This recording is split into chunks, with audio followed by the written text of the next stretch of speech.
I can't tell her how to raise her kids. There you And, go. Because of the fact that we were friends for so long, and, I mean, some of the stuff that she did, I didn't agree with, which I'm sure some of the stuff that I did, she didn't agree with, because of the different ways that we raised our children and the different ways that we were raised ourselves. Right. So, it was like, at first, I honestly didn't feel comfortable telling her about it. Because, I mean, listen, if you're just friends with somebody, you sitting there telling them how to raise their kids, they probably going to be like, yo, who the heck do you think you are? Especially if you're not even in a relationship.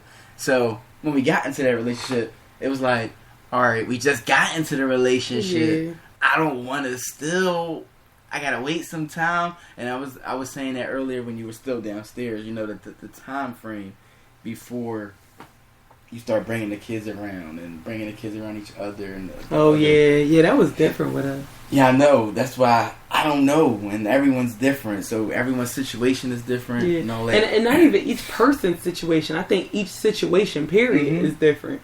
Because where I might feel comfortable with, anyway, I might feel comfortable with somebody enough to bring them around my children, but it may just be, this guy's my friend, he may have children, we might be setting up some kind of play dates, that kind of thing, where there's no type of romance involved at all.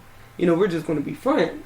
It could be a situation like that, but if I feel like it may be turning into something romantic, okay, do we separate ways at that point? Or, so, and then even if I meet someone and they don't have children, or maybe they don't have their children around them as much, or something like that, So it really kind of all depends on each situation. I know that's a topic that a lot of people do discuss, of how soon is too soon to bring the man around your kids, but it's really case by case.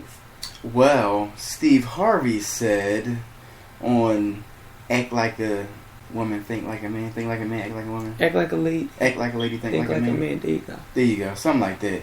But I remember in the movie, that was one of the topics that he had discussed in his book, that straight up from the gate, bring the kid around so you can get that feel if the kid likes him and all that. I don't agree. Like straight up from the rip, I don't know. Yeah. I don't know. But I mean, it's tough. It's really tough. But yeah, as we were talking about all of this, and I was talking about earlier, having that foundation is very key with the transition, because I mean, in the beginning of our transition, we were just like really getting into a stronger relationship with God on our personal levels, but we were still immature Christians. I mean, we knew some stuff, we knew some of the word, we knew some of the scriptures, but that relationship wasn't the same. Right. So, moving into that, and I was talking about the submission, and I'm gonna ask you this: when was it? Do you remember the time in the beginning when you? No, not Michael Jackson. I'm sorry. So yeah, I know my wife, and I said, "Do you remember the time?" And she started dancing. Come on, they don't care. Go. No, because they need to know how crazy you are. So yeah, but anyway, do you remember the time when it was an epiphany or of some sort with you that, oh gosh, I do love me some Chrisette Michele. Yeah. Go ahead. But when you figured out, you know what, I'm gonna let him lead in this aspect and that aspect, and I'm gonna just do my part here, like what as far as the discipline and that early transition and our different views on things. You know what? That's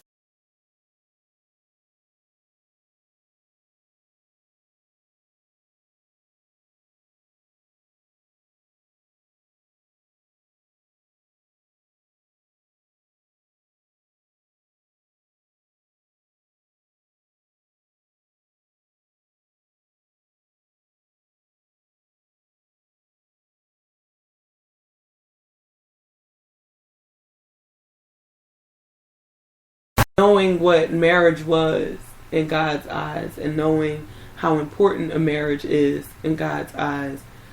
I just kind of went with the flow. Same thing I'm doing now. You know, we're both still learning, of course, different things.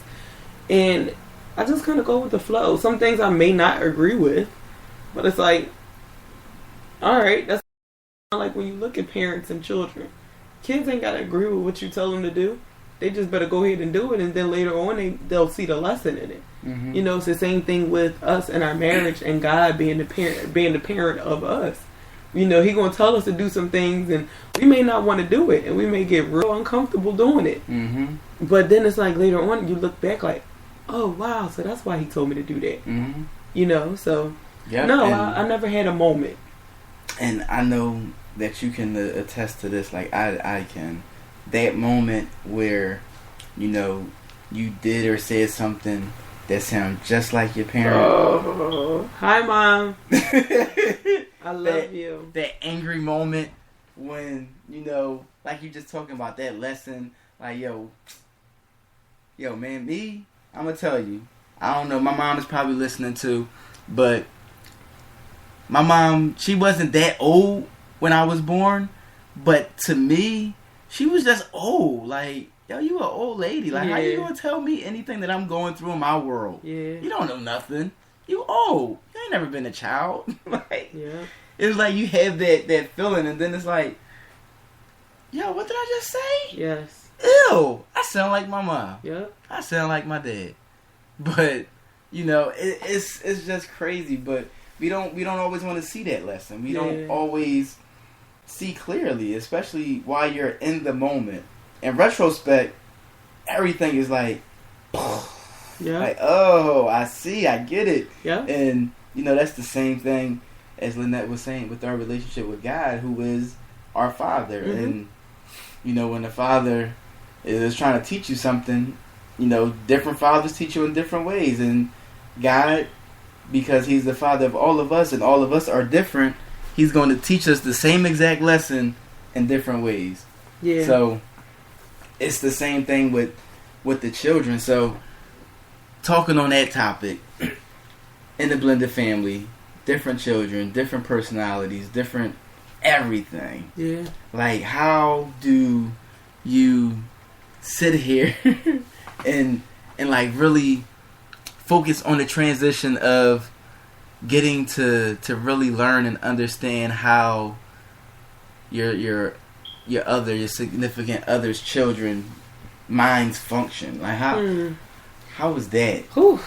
It takes a lot of patience. You know, just like you said earlier, the ratio of children. You know, I came in with 2, so I kind of knew my 2. And what were they at that point? Like, how many years? That was about 3 years ago now. So they were about 5-ish and 10-ish, 11-ish, something like that. Y'all probably hear some of our children now in the background playing. 2 of them are out of school already, so don't be judging us because it's 10:38 and they still up. But anyway, you know, it's just, it takes a lot of patience because I knew my 2. You know, I knew their personalities. I had a boy and a girl. It was pretty simple. Khalil wanted to do his thing. Kennedy wanted to do her thing. Sometimes they wanted to do their thing with me, but you know, that was that. But learning my bonus baby's personality, which is what I call them. I don't like the step nothing. I don't know. Every time I hear stepmother, I think of like all the evil stepmothers and all the fairy tales and stuff. So I don't like Cinderella. So my babies call me Mommy Nat.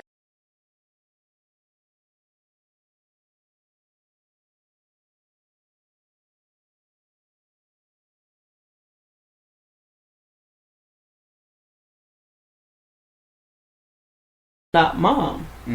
You know, and I'm not dad, so they had to get used to my personality as well and understand what I allow and what I don't allow, and you know, how I expect them to speak to me, and the other way around. You know, respect isn't just one way. So where I was working to gain respect, you know, I already had respect as Daniel's friend or even as auntie. Yeah, I know, weird, right? I mean, I just gave the awkward sky look, just looking to the ceiling. Yeah. Like, because we were on that note, where's my nieces, how my nieces and nephews, we were on that level. But, I already had respect in that aspect, but then we had, once we transitioned to, to be in a relationship, it was a different kind of respect. I was a different type of authority figure at that point. So, not only did I have to make sure that they respected me and I acted in a respectable way, but it was also the other way around. I had to make sure that I respected them and respected their views, the ways that they, were raised to that point already. The things that they were being taught with their, from their other parent, so, yeah, it was patience, a lot of patience, a lot of respect. Yeah. I mean, for me, I didn't have as many to deal with, and I was probably around, I'm pretty sure I was around her kids more than she was around all of mine. Yeah. Because I was the go-to. I was the babysitter. I had a key to the crib years before we even thought about anything, because it was after school, certain days, I know she either had school or something to do. I was going to the crib and I was watching the kids. So I was there with them more, so I knew their personalities a little more. And